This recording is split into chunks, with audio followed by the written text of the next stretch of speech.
65 ஆண்டு காலம் பொது வாழ்க்கை தன்னகத்தை கொண்ட மகத்தான தலைவன். இன்றைக்கு யாராருக்கோ இந்த மக்கள் போய் நிற்கிறான், யாராருக்கோ தன் உயிரை தியாகம் செய்கிறான், யாராருக்கோ கொடி பிடிக்கிறான், யாராருக்கோ பாலாபிஷேகம் செய்கிறான், யாராருக்கோ கட்ட விட்டு வைத்து காணாம போறான். நீங்க எண்ணி பாருங்க. வாஜ்பாய் கூட்டு கேபினட் அமைச்சர் தரன்றாரு. மிஸ்டர் வைகோ உங்களுக்கு என்ன பதவி வேணுமோ எடுத்துக்கங்கன்றாரு. இல்ல இல்ல, என்னை நம்பி எனக்காக கைகோர்த்து களம் கண்ட தரைப்படை தளபதி என்று என்னால் ராயபுரம் ஏழுமலை நாயக்கர் நடத்திய அந்த கூட்டத்தில் அறிவிக்கப்பட்ட செஞ்சியாருக்கு அந்த பதவியை தாருங்கள் என்று இந்த நாட்டுடைய பைனான்ஸ் மினிஸ்டர் இணையமைச்சரை பெற்று தந்தவர். ஏற்கனவே 6ஆம் தேதி வர முடியவில்லை. வைகோ அண்ணங்கிட்ட பேசுறதுக்கே பயம். கோபக்கார மனிதர், ஆனால் குணம் கொண்ட மனிதர். எதுல வரும் கோபம்? டிசிப்ளின்ல வரும். வட தமிழ்நாட்டில் இருந்து வருகிறது தென் தமிழ்நாட்டின் உரிமை குரலாய், தமிழ்நாட்டின் உரிமை குரலாய், தமிழரின் உரிமை குரலாய், உலக தமிழரின் உரிமை குரலாய்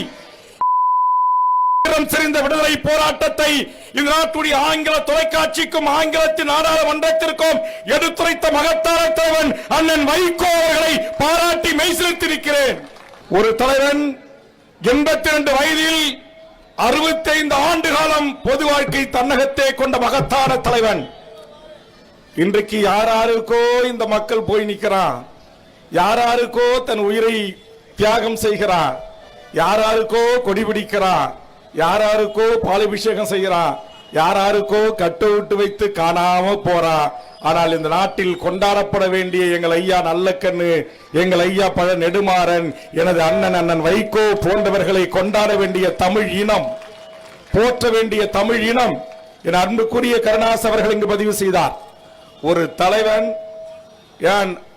வைகோ அவருடைய உரையை மகிழ்ந்துகளிலும் வீடுகளிலும் வாய்ப்பு கிடைக்கின்ற போதெல்லாம் கேட்டவன். அவர் திராவிட முன்னேற்ற கழகத்திலிருந்து வெளியேற்றப்பட்டு தனது கட்சியை தொடங்கிய போது அவருக்கு ஆதரவாய் நான் வடதமிழ்நாட்டில் பார்வையாளராகவோ பங்கேற்பாளராகவோ ஏதோ ஒரு இடத்தில் இருந்தவன் என்கிற அடிப்படையில் அவருடைய ஒவ்வொரு நடவடிக்கைகளும் இந்த மண்ணுக்கானது, இந்த இனத்திற்கானது, இந்த மொழிக்கானது, இந்த நாட்டுக்கானது, எல்லாவற்றிற்கும் மேலாக கானது. ஒரு தலைவன், அவருடைய சகோதரர்கள், அவருடைய இரத்த உறவுகள், அவருடைய கட்சியினுடைய தளபதிகள் அத்தனை பேரும் ஒரே வார்ப்பினியை கொண்டு வந்து ஏற்றுக்கொண்ட கொள்கையிலும் ஏற்றுக்கொண்ட லட்சியத்திலும் இன்று வரையிலும் எல் முனை அளவு கூட பிசுறாமல் ஒரு தலைவன் தமிழ்நாட்டில் இருக்கிறான். அரசியல் அதிகாரத்தை கைப்பற்றிய போதும் இருந்தான். நீங்க எண்ணி பாருங்க. வாஜ்பாய் கூட்டு கேபினட் அமைச்சர் தரன்றாரு. மிஸ்டர் வைகோ உங்களுக்கு என்ன பதவி வேணுமோ எடுத்துக்கங்கன்றாரு. இல்ல இல்ல, என்னை நம்பி எனக்காக கைகோர்த்து களம் கண்ட தரைப்படை தளபதி என்று என்னால் ராயபுரம் ஏழுமலை நாயக்கர் நடத்திய அந்த கூட்டத்தில் அறிவிக்கப்பட்ட செஞ்சியாருக்கு அந்த பதவியை தாருங்கள் என்று இந்த நாட்டுடைய பைனான்ஸ் மினிஸ்டர் இணையமைச்சரை பெற்று தந்தவர்.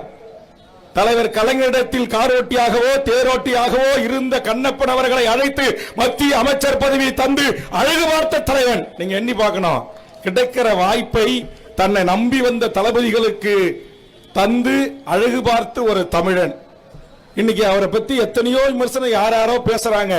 ஆனா நான் தனிப்பட்ட முறையில் அண்ணன் வைகோ அவர்களுக்கு நன்றி கடன் பட்டிருக்கிறேன். காரணம், நான் ஸ்டெர்லைட் துப்பாக்கி சூடு நடந்த போது பாதிக்கப்பட்ட மக்களை சென்று ஆறுதல் சொல்வதற்காக சென்றேன். சென்ற இடத்தில் விமான நிலையத்தில் என்னை கைது செய்தார்கள். கைது செய்து என்னை சிறைப்படுத்த மேஜிஸ்ட்ரேட்டுக்கு கொண்டு போவது மேஜிஸ்ட்ரேட் ஏற்றுக்கொள்ளவில்லை. பிறகு சுங்கச்சாவடி தகர்க்கப்பட்ட வழக்கில் என்னை சேர்த்து சிறைப்படுத்தினார்கள். நான் ஸ்டெர்லைட்டை கைவிடுவோம், அரசு இழுத்து மூடுவோம் என்று அறிவிக்கின்ற வரையில் எங்கள் மாவீரன்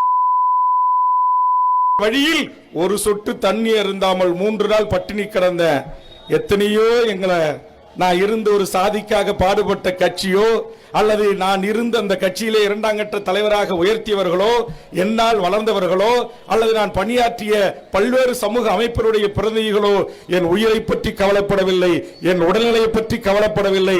ஆனால் சிறைக்கு 2 முறை ஓடோடி வந்த ஒரே தலைவன் என் அன்புக்குரிய அண்ணன் வைகோ அவர்கள். 3 நாள் ஒரு சொட்டு தண்ணி குடிக்கல, எச்சில முழுங்கல. ஏன்னா தலைவன் வைகோ தலைவனையும் உயிராய் நேசித்தாரோ அதே வழியில் நானும் அந்த தலைவனையும் அந்த இயக்கத்தையும் உயிராய் நேசித்தேன். அந்த வழியில் அந்த உண்ணாவிரதத்தை நான் கையில் எடுத்தேன்.